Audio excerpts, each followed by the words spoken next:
name's Holly, and Hi, I'm Charles.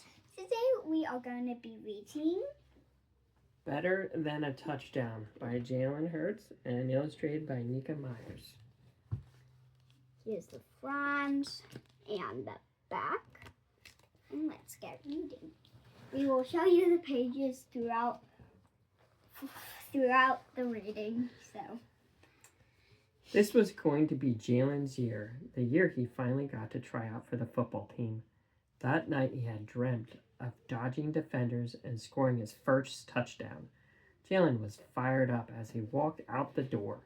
His dad was right there to say, "Have a great first day of school and remember to always give your best."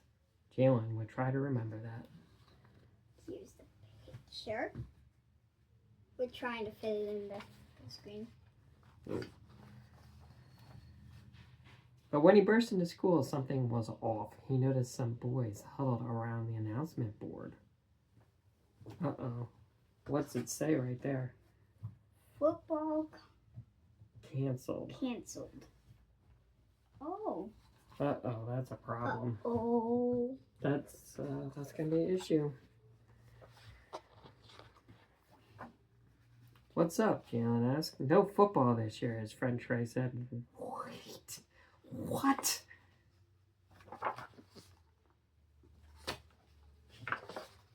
No football this year? But Jalen had waited forever. He'd never score that game-winning touchdown now. Oh, man. Well, maybe they'll figure something out. They said there's nowhere for us to practice because the garden club planted all those vegetables, said Trey. Jalen sighed. They couldn't ask the garden club to move? Not when their veggies had grown so much over the summer?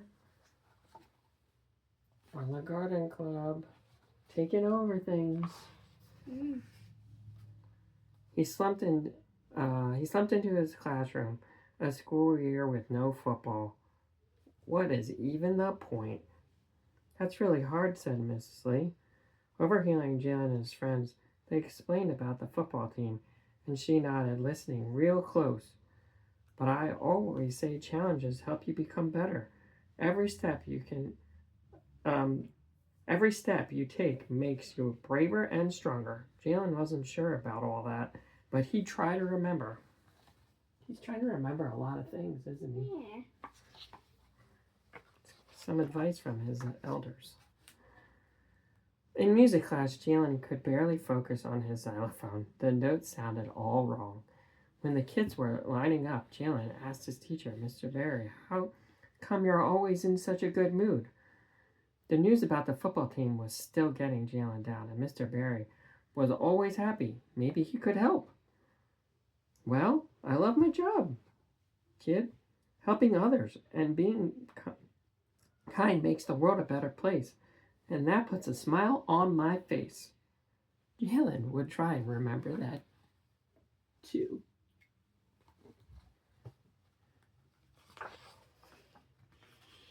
Jalen walked home from school and saw Mr. Muhammad. He ran the corner store near Jalen's house and sometimes gave Jalen and his friend juice boxes when they played in the empty lot next to the store. "Mr. Muhammad," Jalen said, What do you do when you get bad news?" Mr. Muhammad thought for a second. "Well, Jalen, I think of it this way. 10% of life is what happens to you, and 90% is how you respond." Jalen let that sink in.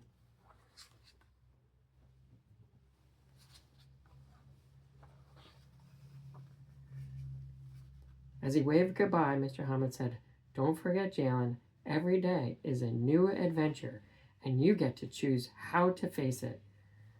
Did he have a choice? And how he reacted to bad news about football? He's thinking. Yep, he's put that thinking face on. The next day, Jalen still couldn't keep his mind off the game. He thought about what Mr. Berry and Mr. Muhammad said, and what Mrs. Lee said about challenges. Jalen thought about having a choice. Maybe there was a way to fix this. Just then, Jalen had a big, bold, brilliant idea. And like the perfect touchdown, it would need planning and lots of help from teammates. He had an idea. He thought about it. He said, got an idea. Let's see what the idea is. Finally, it was time for recess. Jalen was always the first one out the door. Recess was his favorite part of the day. Outside, he told his friends about his plan. Everyone leaned in. The garden club even put down their shovels. He laid it out for them. What if we make our own field? Ava wasn't getting it yet.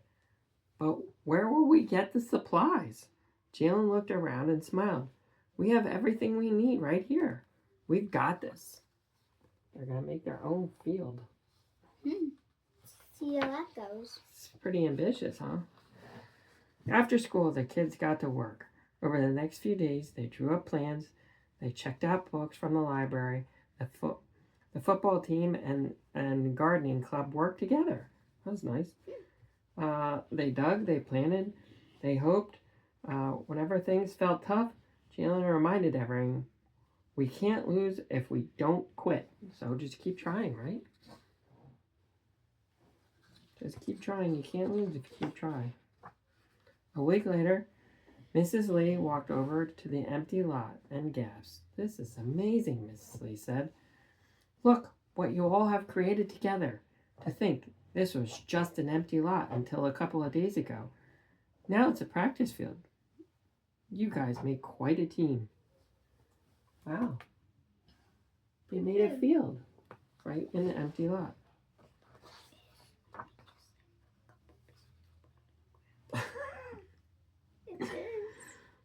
And grass. It's about time somebody found a use for this old space, said Mr. Muhammad, nodding. This is something real special. Good work making the world better, said Mr. Barry with a wink.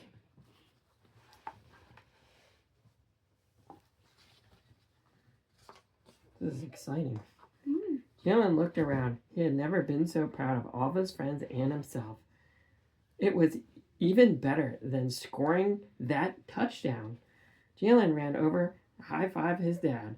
He was looking real proud. Super proud. At home, Jalen and his dad were throwing the football, talking about the new practice field. He still couldn't believe he and his friends had pulled it off. So what happens when you give it your best, Dad said. Son, just be you. That's always enough. Jalen would definitely remember that. That reminds me of Cunningham. He said, let me be me. Let you be you, let me be me. Good. Anyway, if you like this book, you can comment down below if you like it. And like and subscribe. Bye. Thank you.